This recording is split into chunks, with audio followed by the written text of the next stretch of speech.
Hello everyone, welcome back and let's continue with our online labs.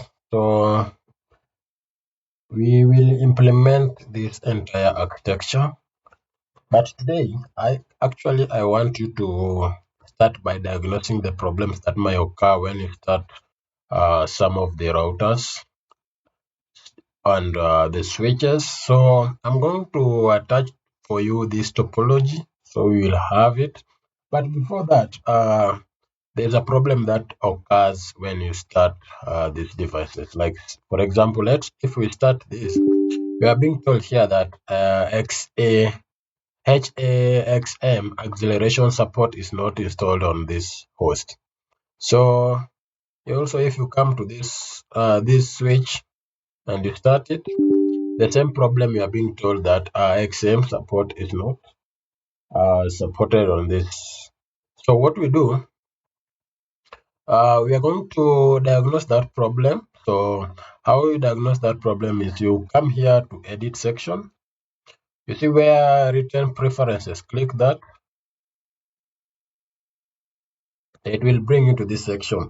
So when you come to same section, so when you come to Q sections, you will see all these VMs that are running. We have got Cisco router, Cisco switch, that one, and our MicroTik, this one. Those are the ones that will need us to uh, enable uh, that one to be installed. So you are told that XAM was not installed on the digital. So what you do, you come here and uncheck this box. Require hardware acceleration? No, say it doesn't require hardware acceleration. Then you click OK. Once that one is done, come back and start your, sorry,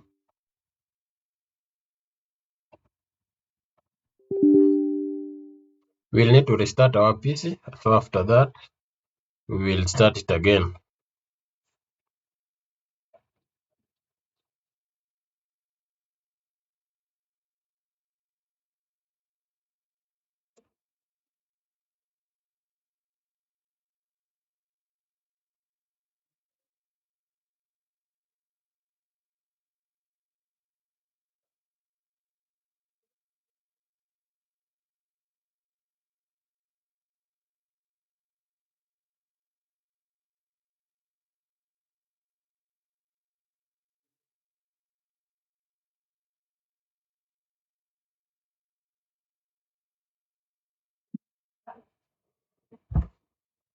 Let's see.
So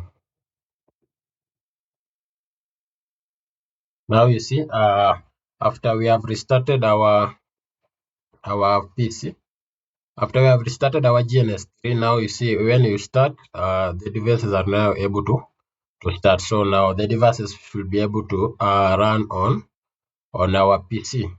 So it means the problem has been diagnosed. So here we are being told that DIS, this one need some more RAM.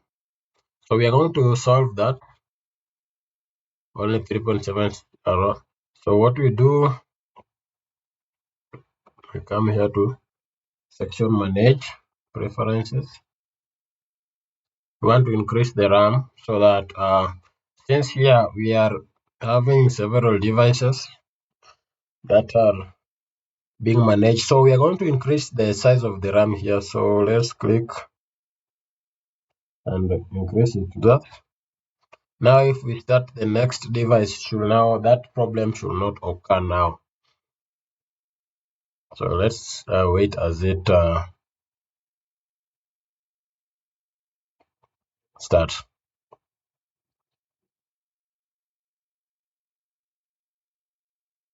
After you enable the RAM, it will have to reboot afresh, so that the RAM that we have added could pick up.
So after it has started afresh, now let's see if we start a new, we will see the problem.